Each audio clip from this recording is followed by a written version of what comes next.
Agora vamos passar à exposição de Mariana Giofili, doutora em História Social pela Universidade de São Paulo e mestre pela Université Paris 4. Seu trabalho de doutorado discutiu os interrogatórios na Operação Bandeirantes e no Destacamento de Operações e Informações DOI de São Paulo, 1969-1975. Suas principais linhas de pesquisa são regime militar, ditadura, repressão, violência institucional, serviço de segurança e informações. O título do trabalho que vamos ouvir, No Centro da Engrenagem.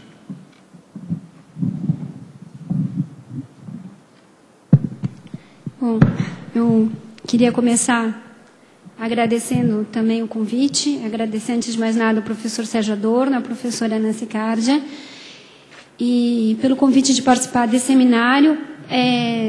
Agradecer também a equipe do Núcleo de Estudos da Violência, que organizou esse evento tão necessário quanto urgente, e dizer que eu estou muito honrada em estar aqui. Então, eu fui convidada para participar desse evento para falar dos resultados da minha pesquisa de doutorado, e que foi defendida recentemente no Departamento de História Social aqui da Universidade de São Paulo. Bom, como a grande maioria de vocês sabe, de 1964 a 1985, o Brasil viveu uma ditadura militar. Em dezembro de 1968, foi aprovado o ato institucional número 5, que vai fazer 40 anos agora em dezembro, trazendo uma série de medidas autoritárias que abriram espaço para o reforço do aparelho repressivo do país. Foi nesse contexto, em julho de 1969, que foi criada pelo Exército Brasileiro a Operação Bandeirante, conhecida como OBAN, com a ajuda financeira de empresários paulistas e representantes de empresas multinacionais. Seu objetivo consistia em destruir, ou pelo menos neutralizar, as organizações de esquerda, especialmente aquelas que efetuavam uma oposição armada à ditadura militar. Esse novo órgão, com o nome de operação, trazia duas grandes novidades. A primeira era conjugar atividades de segurança ou repressão com operações de informação ou inteligência. A segunda consistia em reunir agentes das diversas forças policiais, Polícia Militar, Polícia Civil, Delegacia de Ordem Política e Social, o DOPS, e das Forças Armadas, o Exército, a Marinha e a Aeronáutica. O novo órgão recebeu em suas fileiras um contingente importante de policiais provenientes da Divisão Estadual de Investigações Criminais, o DEIC, célebre pela crueldade de seus métodos de interrogatório de presos comuns. A experiência investigativa da polícia, que contava com todo um saber acumulado em técnicas de tortura, foi absorvida e incorporada à lógica militar de repressão interna. Após um ano de intensas atividades, a Operação Bandeirante foi considerada um grande sucesso pelos seus resultados na repressão às organizações da esquerda armada. No segundo semestre de 1970, a OBAN foi institucionalizada e expandida para as principais capitais do país, através da criação do sistema DOI-CODE. O DOI é a sigla para Destacamento de Operações de Informação e o CODE para Centro de Operações de Defesa Interna. Ao CODE cabiam a coordenação e o planejamento da repressão política, e ao DOI efetuar as operações propriamente ditas. O DOI, cuja sigla evoca propositalmente dor, funcionava essencialmente sobre um tripé: a captura ou sequestro de suspeitos de atividades políticas de esquerda, efetuada pela equipe de busca, o interrogatório sob tortura, realizado pela equipe de interrogatório preliminar, e análise de informações contidas nos documentos apreendidos junto aos militantes ou nos interrogatórios, feita pela equipe de análise de informações. Minha pesquisa baseou-se no estudo desses interrogatórios preliminares. Por que preliminares? Porque eram os interrogatórios realizados na fase anterior à instauração do inquérito policial militar. É preciso explicar que, nesse período, os chamados delitos políticos eram punidos não pela justiça civil, mas pela justiça militar, por serem enquadrados como crimes que atentavam contra a segurança nacional.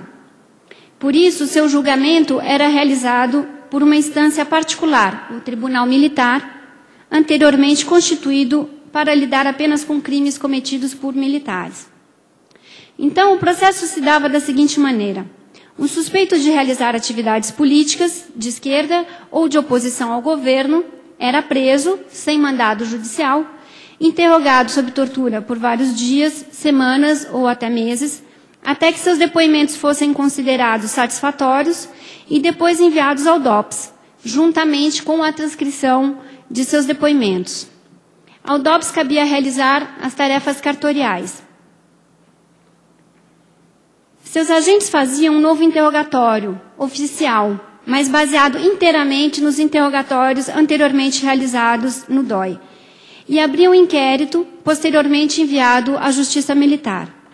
Caso as declarações prestadas no DOPS não coincidissem com os interrogatórios do DOI, o preso político era reenviado ao DOI para ser novamente inquirido sob tortura. Não há, hoje em dia, nenhuma documentação da UBAN ou do DOI-CODE disponível para pesquisa, a não ser aquela encontrada no arquivo do DOPS de São Paulo. Talvez em outros DOPS de outros estados, não sei dizer, mas certamente no DOPS de São Paulo.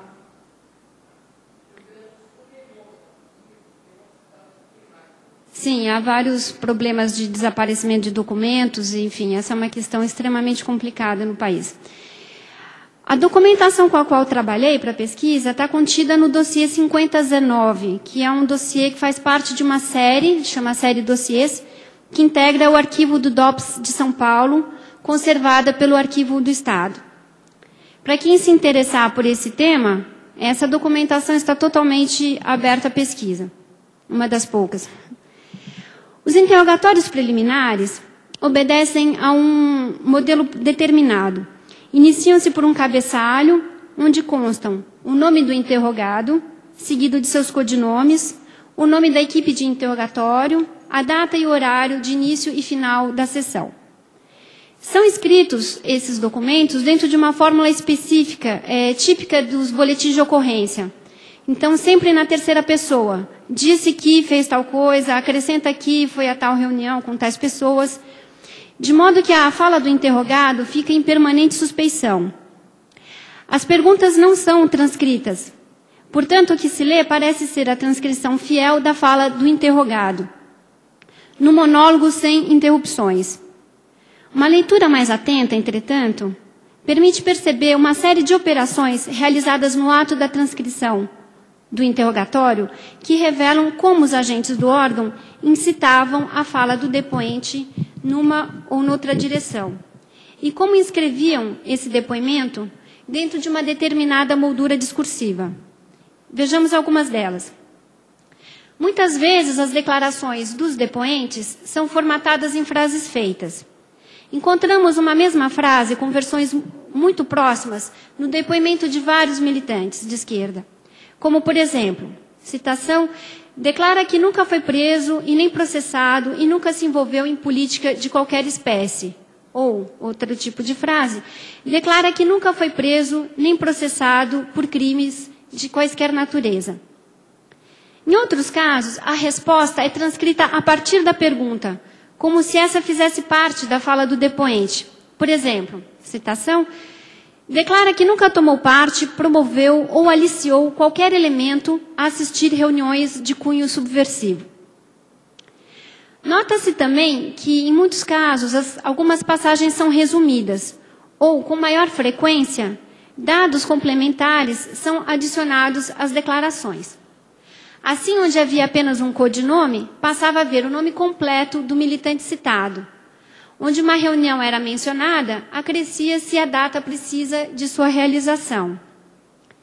Entre os mecanismos de apropriação da fala do interrogado, tem destaque a sobreposição de termos típicos do jargão da polícia sobre termos empregados preferencialmente pelos militantes de esquerda.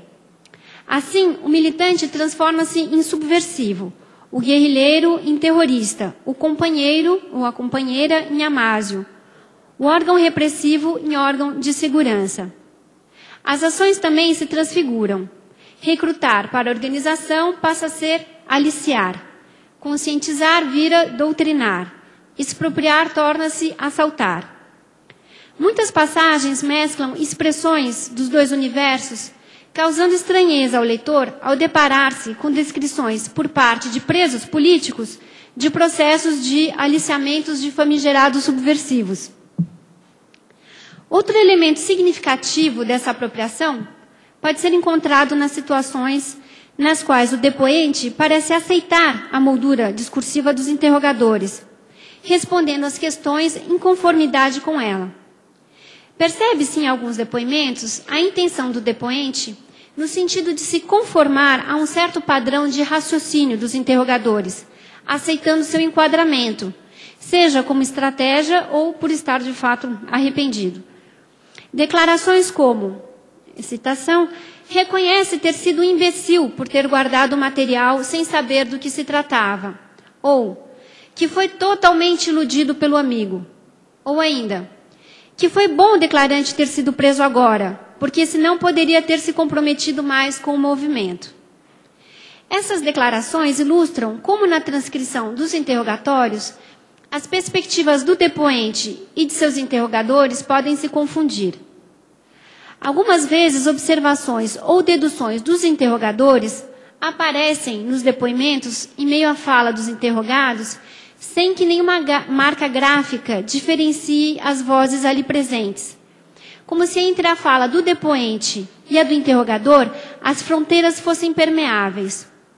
Ou como se ao interrogador que fala dentro do depoimento fosse permitida uma ampla liberdade de acesso e ingerência no discurso do interrogado.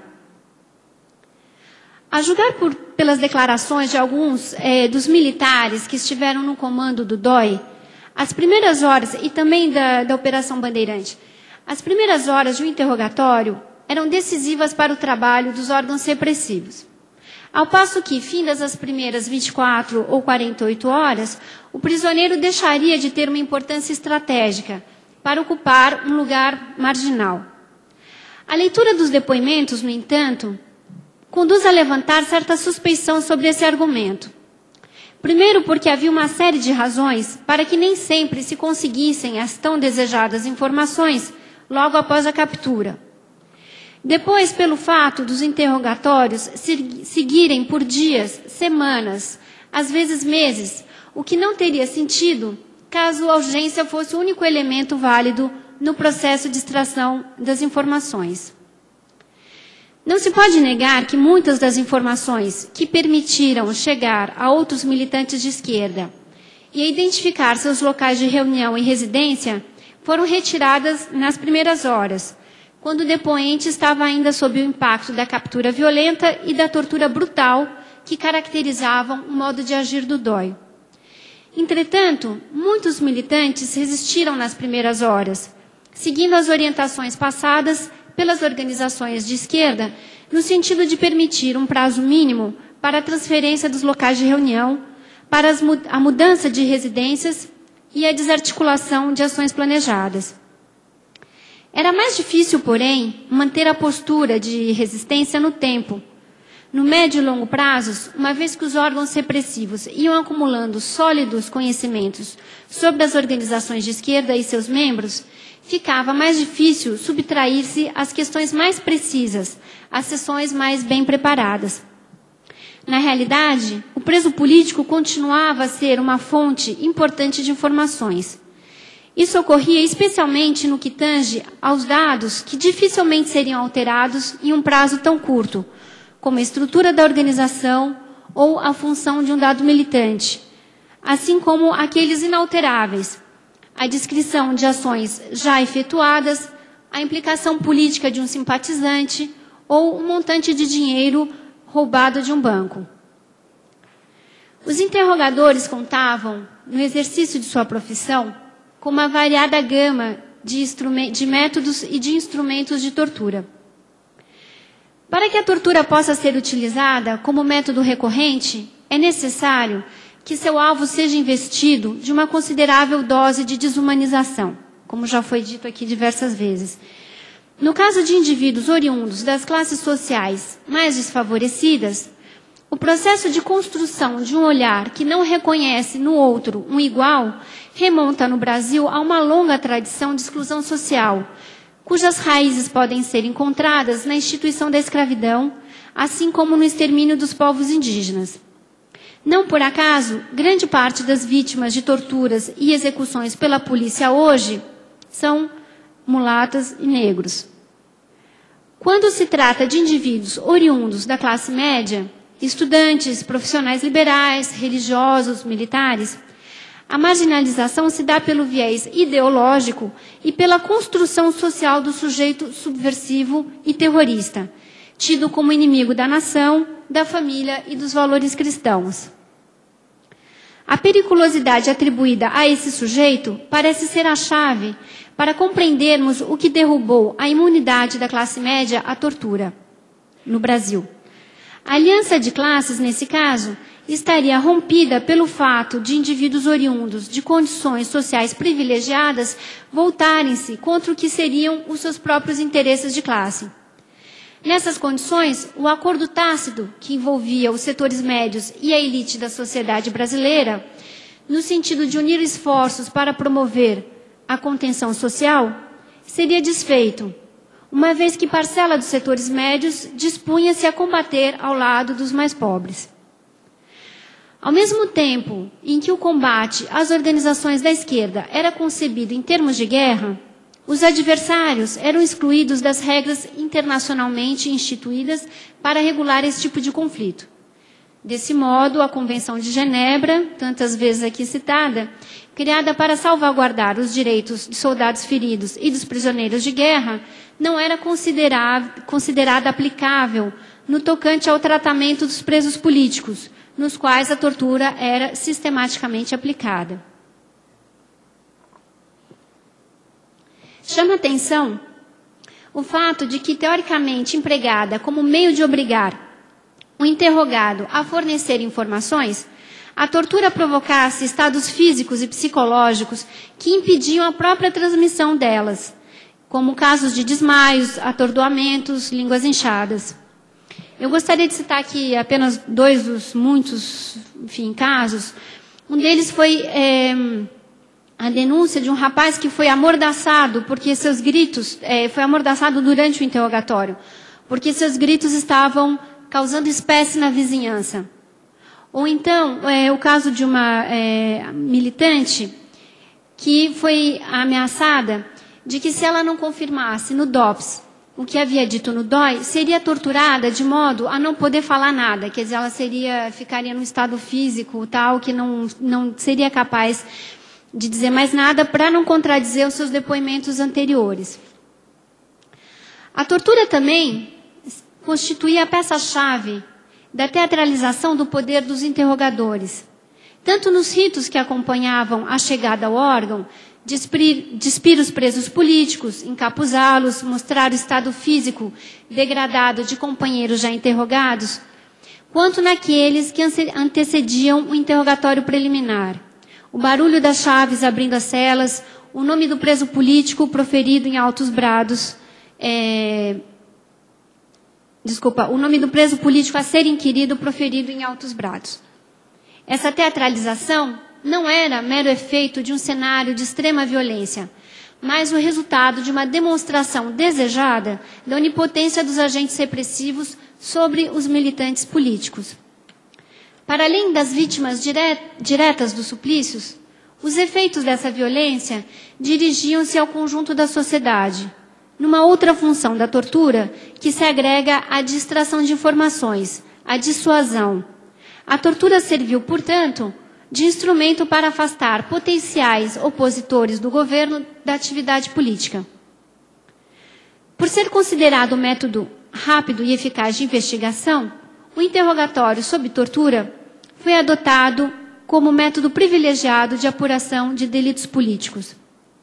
Essa escolha não representava uma inovação, inscrevendo-se na tradição inquisitorial das práticas policiais brasileiras, e apoiando-se num paradigma investigativo baseado na confissão dos suspeitos e no tratamento de informações fornecidas sob coação física e moral. Tal técnica produz resultados rápidos, com baixo custo financeiro, ainda que, no longo prazo, apresente um elevadíssimo custo moral e político. O paradigma investigativo, que adota a tortura como técnica de extorsão de informações, cria, porém, um paradoxo que está na raiz mesmo de sua natureza. Ao mesmo tempo em que apura fatos, cria versões fantasiosas, pois a coleta de informações, nesse contexto, é indissociável da submissão do outro. Eis outra das funções essenciais da tortura, a sujeição do suspeito. Antes de mais nada, pela suprema desonra que significa entregar companheiros e familiares, contribuindo, ainda que involuntariamente, a destruir o grupo ao qual pertence. Pela derrota infligida pelo corpo à consciência, tornando aquele que fala, em certa medida, uma vítima de suas próprias fraquezas, entre aspas. O aspecto perverso da situação reside no fato de que o ônus da suposta delação recai sobre o torturado, por não ter aguentado, embora seja resultado dos meios brutais empregados pelos interrogadores. A lógica estabelecida pelos torturadores os eximem de toda e qualquer responsabilidade. Se o interrogado não fala, merece apanhar para que revele o que sabe. Se fornece as informações, é um traidor da própria causa. A sujeição se dá igualmente pela inserção da fala do militante dentro de uma ordem discursiva que deforma o sentido simbólico do que é dito. De resistência heróica à ditadura militar, o ato posicionista transfigura-se em crime terrorista. É o que explica a insistência por parte dos interrogadores da confirmação de fatos já conhecidos por outros meios.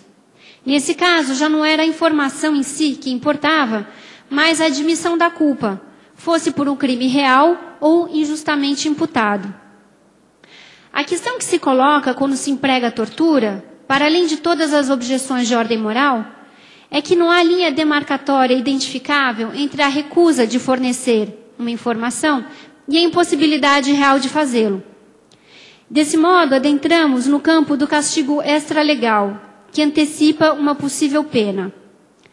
A função de castigo elucida o fato da transmissão de informações ser dificultada ou inviabilizada pelas próprias sevícias, bem como explica o porquê de alguns presos políticos declararem ter sido torturados, em alguns momentos, sem que nada lhes fosse perguntado. A possibilidade de absolvição, no âmbito judiciário, de indivíduos que os órgãos repressivos consideravam culpados a partir do que ouviam dos interrogados, alimenta a hipótese de que havia certa urgência punitiva, que ajudaria a justificar, entre aspas, o emprego da tortura. Os depoimentos dos presos políticos, tanto na Operação Bandeirante quanto no DOI, eram analisados, interpretados, cotejados entre si, com o propósito de formar um quadro geral da atuação dos diversos grupos de esquerda no país. Dentro da engrenagem repressiva, o DOI tinha por função não apenas colher dados sobre o funcionamento e o modus operandi dessas organizações, mas decantar os depoimentos de todas as possíveis inverdades ou meias-verdades, detectar as omissões, esclarecer os pontos contraditórios, além de completar os dados com detalhes obtidos no interrogatório de outros presos políticos. De fato, a leitura dos depoimentos revela que muitos militantes lançaram mão de uma série de astúcias para ocultar, encobrir ou embaralhar informações. Evidentemente, as estratégias de cada indivíduo, diante da violência dos interrogadores e das questões por eles formuladas, variavam bastante, conforme a conjuntura e do grau de resistência física e psicológica de cada preso político. Para ver-se livre das sevícias, era preciso convencer o inquiridor de que não havia mais nada a extrair. Missão de êxito pouco provável, diante de profissionais cujo ofício alimentava-se de uma suspeição genérica e tenaz. Treinados para obter confissões, os interrogadores encolerizavam-se quando não alcançavam seu intento. Nesses casos, acrescentavam aos interrogatórios observações nas quais qualificavam os depoentes como frios, cínicos e calculistas. Os comentários dos interrogadores, ante a recusa dos interrogados em colaborar, expõem a única fragilidade dos torturadores diante de suas vítimas. O fato dessas terem um trunfo, a informação. Caso a informação não seja por eles apropriada, os esforços dos interrogadores são inutilizados e a violência da tortura transforma-se em pura crueldade. E numa conjuntura de forças que deveria ser-lhe extremamente favorável, sua derrota é suprema. Diversas estratégias eram empregadas pelos depoentes. Ater-se a repetir o que já era sabido pelos interrogadores, alegar perda de memória, passar informações de cunho estritamente pessoal, fornecer dados vagos e imprecisos, conduzir a pistas falsas, mencionar apenas militantes que se encontravam fora do alcance dos militares e dos órgãos de repressão, inventar histórias, personagens e encontros fictícios. O preço a pagar era alto. Uma vez detectada a mentira, a violência contra o preso político era redobrada. Algumas das informações cuja veracidade os interrogadores procuravam verificar são aparentemente pouco significativas para o conhecimento das organizações ou seu combate. O cuidado com esse tipo de detalhe, mais do que obedecer a um critério coerente de importância, parece dizer respeito a uma necessidade de não permitir que nada ficasse obscuro. A preocupação em esclarecer minúcias indica como é a coerência do discurso que estava em jogo, e não, nem sempre, o delito em si. Nas investigações, nem sempre se tratava de buscar as reais circunstâncias de um delito.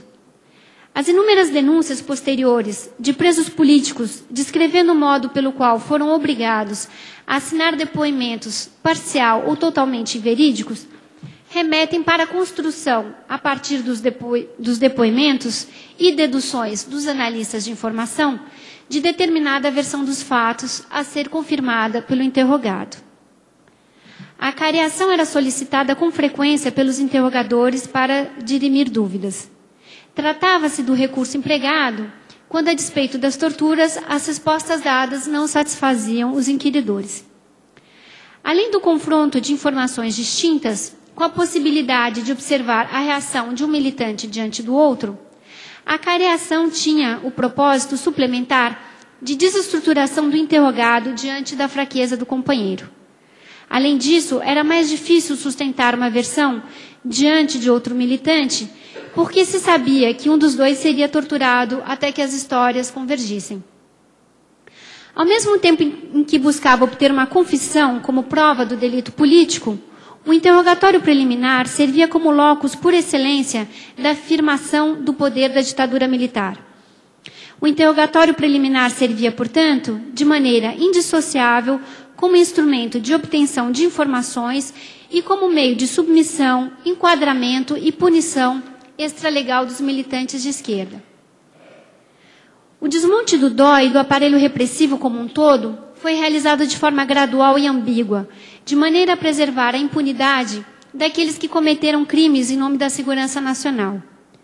Assim como sua instituição dera-se através de uma diretriz interna do Exército, sua extinção foi realizada sem grandes alardes por meio de uma instrução administrativa. Esse processo, embora tenha desarticulado o núcleo da repressão política, possibilitou a sobrevivência de muitas das práticas repressivas criadas ou consolidadas durante a ditadura militar, que passaram a ser disseminadas pela sociedade, tendo como alvo preferencial os membros dos setores desfavorecidos. A volta à democracia política se fez, portanto, sob o signo do enorme abismo social cavado durante os anos do milagre econômico e da contenção social das camadas populares através da repressão policial. O sistema do ICOD deixaria uma profunda marca na sociedade brasileira, refletida na atuação da polícia e numa mentalidade que está longe de ser superada.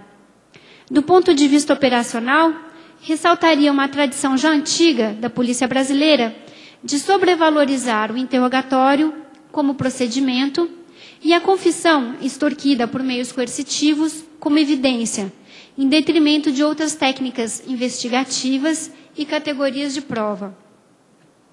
Ao criar e reestruturar órgãos de informação e repressão, o governo militar fez mais do que instrumentalizar um saber disperso nas delegacias de polícia espalhadas pelo país. Ele organizou, promoveu, chancelou e premiou o uso sistemático da tortura. O processo de transição para a democracia, ao manter a impunidade dos torturadores, de seus facilitadores, apoiadores, como diz a professora Marta Huggins, né, que usa bastante esse termo de facilitadores, enfim, a impunidade de toda a rede que sustentou a tortura nesse período, e ainda sustenta, e ao não enfrentar o grande problema da concentração de renda no país, realizou-se de maneira superficial, assentando-se essencialmente na democracia formal. É preciso ir além, muito além. Obrigada.